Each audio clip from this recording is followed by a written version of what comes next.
And Mr Farage, remember, told us that Norway was wonderful. What is now totally and utterly terrible was what he said would be an ideal situation afterwards. So because of all of that, the right thing is a referendum. And that is why where we are all going to be tomorrow week is where are we all going to be tomorrow week? In London. We need the biggest demonstration in the history of this country, and we need you to come with your 30 closest friends, each of you, in London, so we can have more than 1 million people. And what is going to be our campaign a week on Saturday, and our banner is going to be very, very simple. Let's not beat around the bush at all. It's very simple. It's 2 words: stop Brexit. That's what we're going to be campaigning for.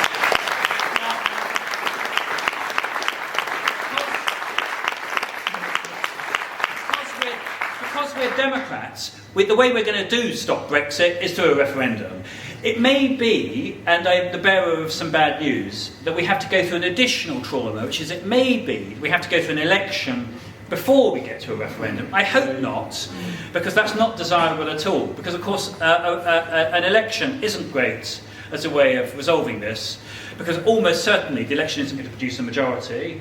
So you'll have an alignment in the House of Commons that's probably, if I had to predict it, fairly similar to the current one. Maybe the Labour Party will be the largest party rather than the Conservative Party, but it looks, there's no reading of the polls at the moment that shows that there's going to be an outright Conservative no-deal majority, which is the only way you could resolve this in the Brexit direction.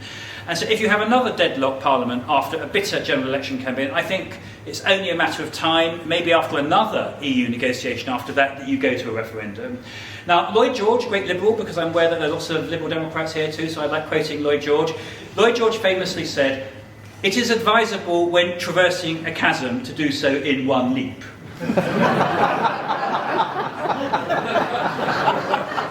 So, if we're going to get to a referendum, much better we get there in one go, rather than election followed by referendum. Not least because if we have election followed by referendum, what I think will happen is election followed by referendum followed by election. Yes. Because we're still going to need an election to determine the future of the country once we finish Brexit. Now, 2 elections and a referendum over the next year, I don't really want to wish that on the British people.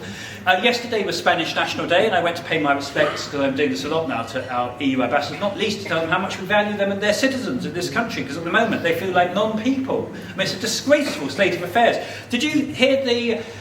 what's his name? The guy who used to be chairman of the Conservative Party, who gave some speech a few days ago, said he's come here today, gone tomorrow, people who said that in an interview in a German paper, he said that those who hadn't applied for settled status by the end of next year might be deported. I mean, this is Great Britain. We might be deporting fellow EU citizens. That is such a disgrace. That alone makes me almost ashamed to be British, statements of that kind.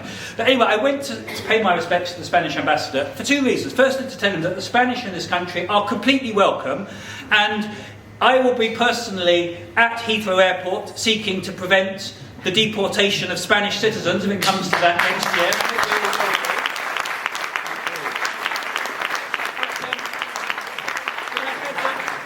Reason for going to pay my respects to him. I wanted to know what it's like to have 4 elections in 4 years, which is what Spain's had, because it looks as if that might possibly be happening.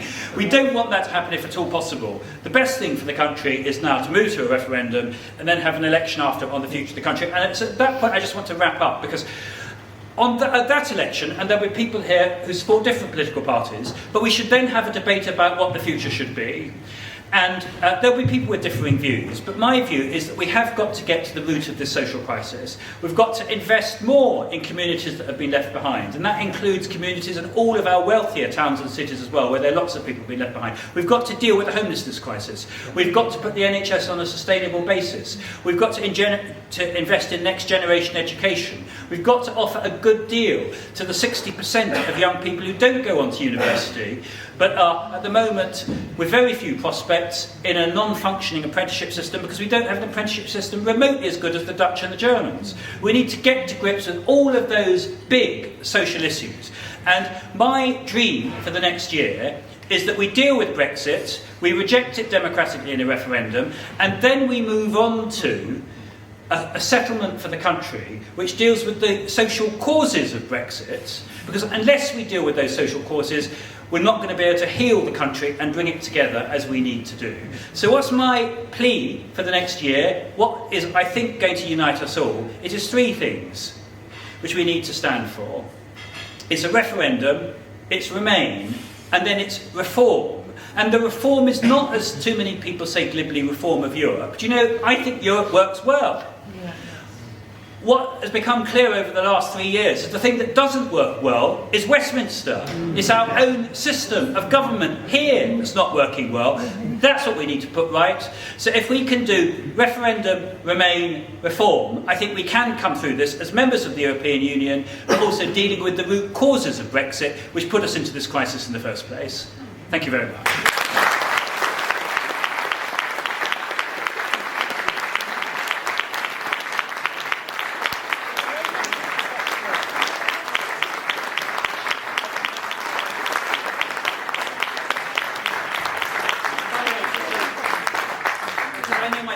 Nearly long enough. The longer version is in my book, which I'm signing copies of after, and all of the proceeds of that are going to the European movement, which is part of the reason why I wrote it. And I dedicate the book to Winston Churchill, who saved Europe and who inspired the European Union. Oh. And who founded the European Union. So we're going to take some questions. Okay, yeah, brilliant. So I'm going to run around with the microphone. We've got some written questions as well, but I think we'll just start with one from the audience. So who's got a question? This man was fastest. With that, if we don't have an election before the referendum, what would the Tory party have in terms of power and questions on the referendum be? Okay, that's good. Shall I take them in a few so that I have time to drink some coffee? Another question? Over there. I'm also very, very keen to have an equal number of men and women asking questions. So I tend to find as I announce that at the beginning, it doesn't happen. Dennis, thank you for that. I have a very small number of Brexiteer friends, and they're quite hard Brexiteers, and they've been in touch with the Electoral Commission, and there is a widespread plan, I believe, to boycott any vote, and that could have very serious consequences for the outcome of a vote, as I understand it. Please comment. Okay, thank you. Please. Yeah. Oh, sorry. And then you after, so okay. Please. I agree entirely that the next thing we need is a referendum. My concern has always been, how do we ensure that the actual facts get down to the people in the street, as opposed to the lies which they were fed last time? Yeah. Quickly. I can shout loudly. Okay. But firstly, thank you so much for coming again, Andrew. It's just brilliant to see you. Do you think the fact that, was it Johnson who's convoked Parliament again on the Saturday, has anything to do with the march, or doesn't he even know it's on? Will there be an attempt? Will there be an attempt to stop us going into Parliament Square? I doubt that that's the reason. The reason, I think, is he wants theatrics to do it the day after the European Council. I think he thinks that in the great drama, the day after the European Council, he will be in the driving seat rather than us. Also, the thing I'm worried about is that, of course, holding the sitting of Parliament on Saturday, it may not be entirely clear what's been agreed on Friday. It always takes time to get into the entrails of these things, and what he's clearly trying to do is to rush Parliament. Indeed, the guy who didn't want Parliament to meet at all now can't have too much Parliament, it turns out, at the end of next week. I mean, there's no need for the Saturday sitting at all. Parliament would meet on the Monday, and of course it's the 31st that's the deal. The only significance of the Saturday sitting is, well, so it's not completely true, sorry. There is one important possible reason for the Saturday sitting, which is he wants to get Parliament to agree to a deal. Because under the Benn Act, which he is now going to have to observe, you notice I didn't talk about it, because there's no question of him not being able to obey the law. There never was. On that one, the Supreme Court would have instructed him, and he would certainly have been turned out of office. He was literally going to disobey the law. Having a sitting on Saturday, because the letter for the extension has to be sent under the Benn Act by the 19th, which is the Saturday, having the sitting on the Saturday gives him an option, which is the reason why I think he's done it, to carry whatever might be the Theresa May deal, if that's agreed this week. So that could be part of the reason why he wants Parliament to sit on Saturday rather than the Monday. But I think the odds are that we're not going to be in that position. We'll just be facing a straightforward extension. I don't think it has anything to do with the march. However, I think the march is all the more reason why we should be there on the Saturday, because having us all there while Parliament is sitting, I think, is great. Now, I don't know, it's an interesting question. I don't know what the police are going to do, because the whole reason of having these big marches at the weekends is they happen when Parliament isn't sitting. And I genuinely don't know what's going to happen. It may be that the march, I genuinely don't know whether the march is going to come into Parliament Square or whether it will have to end in Trafalgar Square. But regardless of where it ends and where the speeches are, please, please, please be there. Because even if it's in Trafalgar Square, we need to completely jam Trafalgar Square, and then we need to have what is clearly and visibly more than 1 million people backing up from wherever it starts in Hyde Park or wherever. And I assume that there'll be negotiations going on, and if we can't go down Whitehall and into Parliament Square, then maybe they'll open up Hyde Park for us. Those discussions will be taking place. What would the question be if we had a referendum first? Well, clearly Remain will be an option. That goes without saying, because there wouldn't be a majority for a referendum in the House of Commons unless Remain was an option. The question is what the other option would be, and I think that very much depends upon what happens in the next week or two. If he gets a deal, then I assume he would want to put his deal as the other option. If he doesn't get a deal, then it will be something called no deal, because no deal, as I was saying earlier, doesn't exist. So what the other option would be, I'm not sure. What matters to us is that Remain is an option. That's the critical thing. Now, to the two questions over here, what if there's a boycott? Well, I don't think there will be a boycott. We don't do boycotts in our elections. What I think may happen is that it may be that some people who voted Leave 3 years ago will choose not to vote again, because they take the view that what they were voting for 3 years ago hasn't been delivered. Now, I would regret that. I will urge, as a Democrat and as a parliamentarian, I will urge everyone to take part in this referendum and to vote in it. But if they don't vote because they feel betrayed because the promises of 3 years ago weren't delivered, then whose responsibility is that? It is the people who lied 3 years ago about the promises that couldn't be delivered. It's not those of us who warned 3 years ago in the first place that these were impossibilist promises. So I would strongly urge people to take part. I don't believe for a moment that Farage, Johnson and co are going to call for a boycott. I mean, that would be self-defeating from their point of view. And I hope that people do take part. But insofar as people don't, I think it may be partly because they do feel betrayed. And if they do, it's because they have been by the people who made these promises to them 3 years ago. And the point about the facts, I'm not going to give you a glib answer on this one, because let's be clear, last time the facts, we had difficulty getting the facts through. And that's part of the reason, by the way, why I've been such a stern critic of the BBC. Because the BBC has not been doing its job of being the impartial state broadcaster. I've been in a dialogue with Lord Hall, the Director General of the BBC, now in a fairly intensive one with others for the last 2 years, because I think there's a fundamental misunderstanding on the part of the BBC what it means to be the impartial national broadcaster. What the BBC did in the last referendum campaign was to interpret that as giving equal time to Leave and Remain, even if a large part of the Leave time was spent telling lies. You know, the 350 million a week, which was the Statistics Commission said was untrue. My view of what the public service broadcaster should be doing is calling out lies in the name of the truth. That surely is their role, isn't it?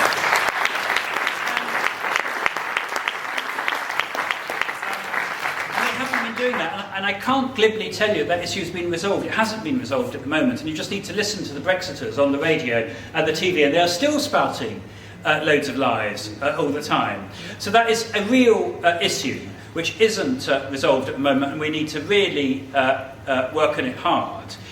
I haven't got a glib answer to it, is the truth. The only partial answer to it is that the electorate, over a period of time, do tend to grapple with these issues and come to their own conclusions, and they are now aware, it's very clear to most of the voters, that the more extravagant claims that were made 3 years ago simply couldn't be delivered. I mean, there's no way they're going to be able to go about large sums of money on the side of a bus and all of that, because that's manifestly been shown to be untrue.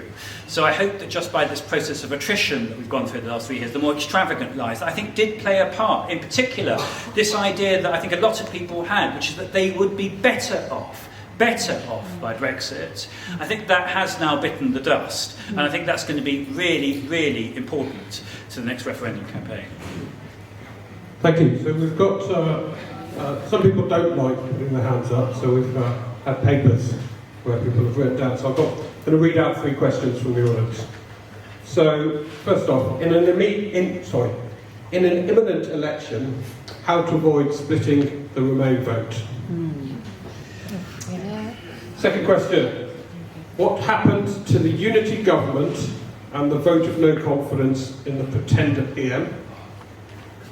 And third question is, what is your view of the potential Labour position of negotiating a deal, then holding a referendum and potentially campaigning against that deal? Well, I don't think much of that last idea. Let me tell you. Let me be frank, because, you know, parties are all coalitions, big parties. Jeremy Corbyn and the Labour leadership has moved 9/10 of the way to where I wanted them. When I came and spoke to you last, the big issue was getting Labour to commit to a referendum with a Remain option. Now, we are committed to that in every circumstance. It's very important to understand that. If there's a referendum now, we're committed to it. We're also crucially committed to it, even if there's a new government, even if there were to be a Labour-led government, we are committed to a referendum with an option to remain. The last outstanding issue is, in the event, because we've been very clear that if there's a referendum held under Johnson, when of course the only deal on offer would be his or no deal, that we'll campaign to remain. Jeremy Corbyn's been clear about that. The outstanding issue is, as you said, if there's a Labour-led government and we are committed to a referendum with an option to remain, would we nonetheless, we, that government, seek to negotiate the best possible Brexit deal and put that as the alternative, or just move straight to a referendum? Now, my own view is we should move straight to a referendum. It is ludicrous to suppose that we could start what would be then, by then, the third negotiation on a Brexit deal since the 2016 referendum. And it's ludicrous to the point of being surreal for the government that does it to be comprised overwhelmingly of ministers and people like me who don't believe in this enterprise anyway. I mean, at least, to give them their due, Theresa May and Boris Johnson, well, actually, Boris Johnson doesn't believe in anything. And Theresa May had been a Remainer, so actually that point doesn't hold either. But at least this was a government that's formal position was that it was in favour of Brexit. Whereas, of course, a Labour government overwhelmingly would be comprised of people, because that is the view of most Labour MPs and party members, including, I imagine, most Labour people who are here this evening, that we want to remain. So I don't think that's a tenable position. I've said that to Jeremy Corbyn himself, and I think by the time we get to an election, if there is an election, that position will need to be revised. I simply don't see how we could go through an election campaign telling people that we can't tell them whether we believe or remain in the referendum, which we ourselves are committed to holding, with an option to remain. So what I suppose I'm saying there is that's still uncompleted work in progress. But it does need to be completed. And are there some of my Labour colleagues, Labour members here? We need to carry on campaigning on that, because that, as those of my Labour colleagues know, I see somebody here with a Unite Vote Labour clipboard. I like those. That was a big issue in our party conference, and we didn't get... Our PPC. We've got the PPC for one of the Bournemouth seats, Bournemouth West. But I do need... Can I just give him because it's the Labour PPC for Bournemouth, he must be a really great guy. So,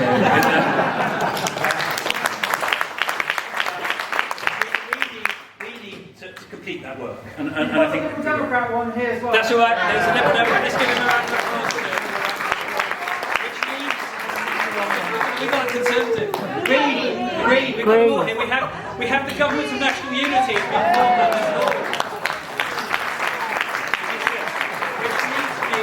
Which leads me on seamlessly to the Remain Alliance and what happens in an election campaign. Well, do you know, part of the reason why I want referendum followed by election is that in a referendum we will all be on the same side, because you can only have two sides. The problem in politics is that when you've got an election with multiple candidates, then you do then get, I'm afraid, the narcissism of small differences, and that worries me. I don't think that's a great thing. And of course, they're split on the other side too. Nigel Farage and Boris Johnson, there's no love lost there. But what we ideally want, of course, is the electorate to make a if there's going to be a general election, send a very clear signal in the election on Brexit. And all I can say there, because I have to be quite careful, because the one thing you can't say as a party is to tell people not to vote for the candidates who are members of their own party, is that the electorate are wise people. In this terrible electoral system that we've got called first past the post, and I prefer to see a proportional voting system, but in this electoral system we've got, people tend to work out which is the way of stopping the thing that they most dislike. And it doesn't really matter what the politicians say, they come to that conclusion themselves. The crucial thing, which is why it's very important that my party is unambiguously Remain in the general election, is that they must know that whether they vote SNP, Welsh Nationalist, Green, Lib Dem or Labour, in any of those circumstances, they are voting Remain. Yes. That is the absolutely crucial thing. And then they need to make up their own mind looking at what the local situation is, which is then the party that they vote for. And then, hopefully, we will have a battle royal between the out-and-out Brexit Conservative Party and Nigel Farage, and if that happens, then of course that's going to cause them problems on the other side. But also, can I also pay tribute, because it's very important, we're at this time of national crisis, that we are as open as we can be in forming alliances. I want to pay tribute to the independent Conservatives, the Conservatives who have fought Brexit all the way through the last 2 years, led by Dominic Grieve, who has been absolutely brilliant all the way through.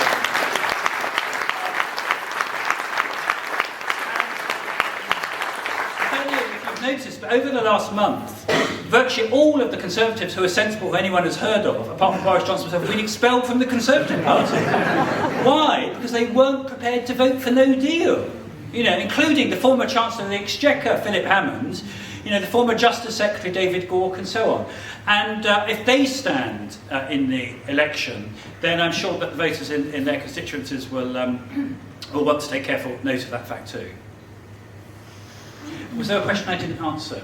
The third one? I've got three. I answered two. I can't remember. Yeah, there was a question about what's happened to the Government of National Unity. The Government of National Unity. Well, we formed it in this hall this evening, of course. But the Government of National Unity became urgent in the scenario where we thought that Boris Johnson wasn't prepared to apply for the extension, and therefore he was literally going to put himself in defiance of the law. Now, it doesn't look, he's made me famous for last words, let's wait and see what happens, but it doesn't look as if that's what's going to happen. He told the Court of Sessions, his lawyers told the Court of Sessions in Scotland last week that they would obey the law. He said until last week, because he always says totally contradictory things, that we were going to obey the law, but we were still leaving on the 31st. Could you not write 2 letters, though? Well, you can't write 2 letters because the government only has one voice, and that's always a ludicrous idea. So I don't think he's going to disobey the law. So I don't think that the urgent need for literally replacing him and putting in a government that would send the letter is going to be there. It's possible that we could need to have some interim government after that if we're moving to a referendum first, because he just isn't prepared to do it. So I wouldn't rule it out from happening after next Saturday, but it doesn't look as if it's going to happen next week. And the precise alignments of what happens the week after next is a bit like, the Stone Age following the Bronze Age, whichever order they came in. You can't quite see there. And though I'm confident that this Brexit thing is heading towards the rocks, quite what the sequence of events is, I can't be sure, and I can't be sure whether we still might go through some interim phase of an interim government or not. Thank you very much, Andrew. I think we've done enough questions. I take one more round. One more. I take one more round and then I've still got time. Okay, thanks. I flew here from my home in Spain on Wednesday, which was, I've come for the march. That's good for the march, it's bad for Extinction Rebellion. Sorry, too many flights. But on Monday and Tuesday of this week, 300,000 British pensioners received a letter from the Department of Health telling them they will only get 6 months more of their health care. That is a complete and utter breach of the social contract. They're British pensioners. They paid 40 years of national insurance. They've retired elsewhere, which was our right when we chose to do it. And that letter has devastated people. It's quite possible that a third of those will come back, not wanting to, but those will be the people who are undergoing cancer treatments the people with heart problems. The most expensive pensioners are living in Spain. And, you know, it's €3,300 that the UK pays to the host country to look after the pensioners. That's really cheap. Spain is host to the oldest pensioners, the most expensive pensioners. Really, does the UK think it's better that they all come back and be treated by a national health service that has just been denuded of all its EU nurses and doctors? It's crazy, but they are absolutely devastated. I'm not a pensioner yet, I'm lucky, and I'll work something out. But this government has been incredibly cruel to the Brits that are living in the EU 27, but that letter is unbelievable. It's one of many unbelievable letters. I mean, as we were saying, you know, the statement that was made about people who have to apply for settled status is Yes. equally unbelievable. I just Yeah. agree with you completely. And it's connected. And it's not done in our name. Let's be clear, none of this is done in our name. It's the reason why we're all here this evening. Yeah. Shall I take two more? Okay. Is that please? Yeah. The gentleman here has been. Hello, thank you for your talk. It was very interesting. I'd like to pick you up, though, on the issue of voting at the next election. I'm not as optimistic as you that we'll have a referendum first. And it seems to me that around here there are 5 constituencies with Conservative MPs who are extreme or very extreme on the issue of Brexit. And the chances of the Brexit party standing against them, I would have thought, was not very high. And it would be really lovely to hear from you an encouragement for people like me who want to be green, who want to vote for a social contract, you know, for good social care for this country, and who also want to stay in the European Union and can't decide whether to vote red, yellow or green. I think it would be really helpful to be told we really need to have one candidate, a unity candidate. And ironically, we've got candidates, I think, standing in the same constituency here against one another, and all they're going to do is leech votes and actually make sure the Conservatives get back elected in.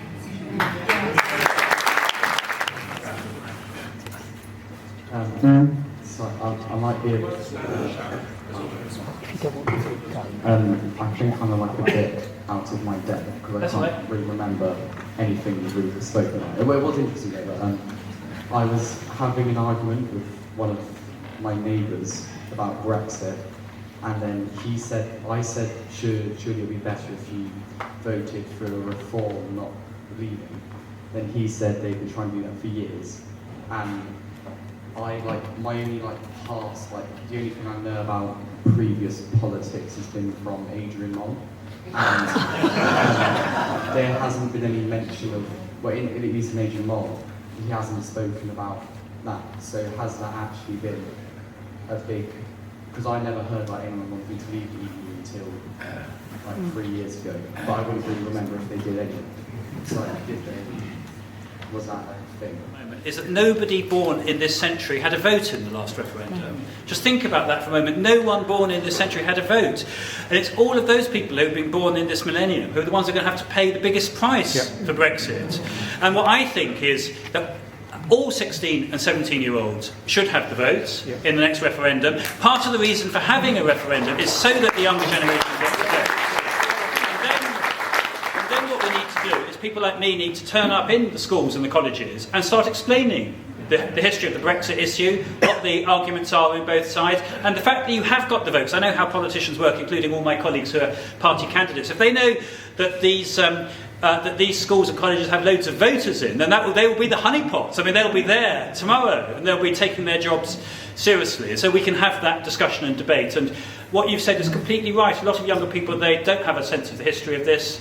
It could just as easily be in fiction as reality at the moment, and they also don't feel as if they're in control of it at all. It's being done to them, it's not being done by them. So, and I would be very happy to come to your school and speak at it, and start engaging in these issues, because I think we need to be doing that directly. And the young people, because I've been speaking at schools and colleges and universities up and down the country as part of this, overwhelmingly they want a second referendum, and they also want votes at 16 and 17. Because one of the students put it to me recently when I explained that what Brexit was going to mean was that their right to travel, settle, work, forge relationships, study, all of that across 28 countries are going to be reduced to one. As one of them said to me recently, I now get what you're saying, we're going to be shut up on a small island with Jacob Rees-Mogg, Boris Johnson and Nigel Farage. And nothing like as pleasant as with Adrian Mole. So, I mean, they don't want that at all. So that's a really important point. Now, on this business of the election, let me be quite frank, I'm normally, you probably gathered from me, I'm one of life's natural optimists. And I'm optimistic we will resolve this. But it's part of the reason why I'm so strongly in favour of referendum then election, not election then referendum. Because I do not want people who are Remainers fighting each other in the election. I think it's deeply antagonistic to the public interest that should have. So when the biggest issue facing the country, which we have to resolve, is Brexit. Yeah. So I think there's an overwhelmingly strong argument, and it's an argument I make to my Labour colleagues in the Labour leadership, that that's the reason why we should have referendum followed by election, not election followed by referendum. And the biggest contribution I can make to the cause that you were suggesting as to how do we resolve this is to try and steer us towards a referendum first.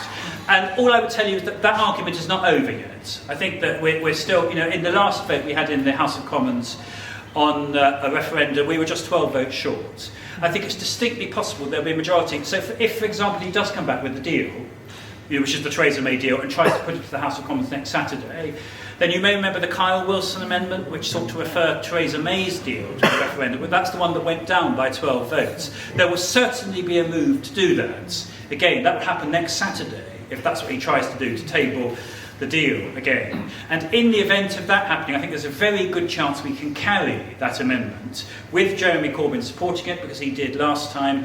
And if we can get those independent Conservatives to support it too, the 21 who've had the whip removed, many of whom have said they are now in favour of a referendum, including Philip Hammond and David Gork, who both said it. If that happens, there could be a majority in the House of Commons. So I haven't given up on that. However, if we do have an election first, then I'll be quite frank with you, it's not going to be easy in constituencies where you've got multiple Remain candidates.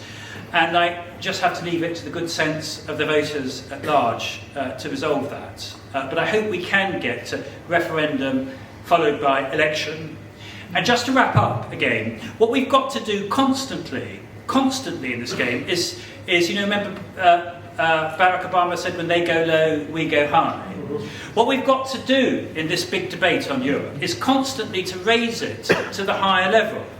And what we've got to do, whether it's an election or a referendum, is to put this Europe issue, and to put it to the younger generation in particular, who comes to this often for the first time, in the context of our whole history and destiny as a country.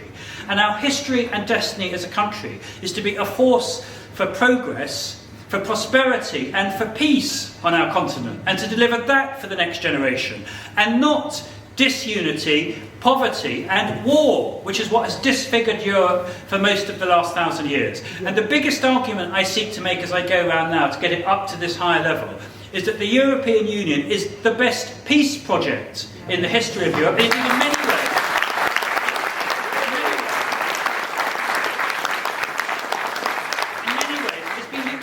Peace project. And just to bring this right down to the kind of level I think we need to discuss it at the next referendum.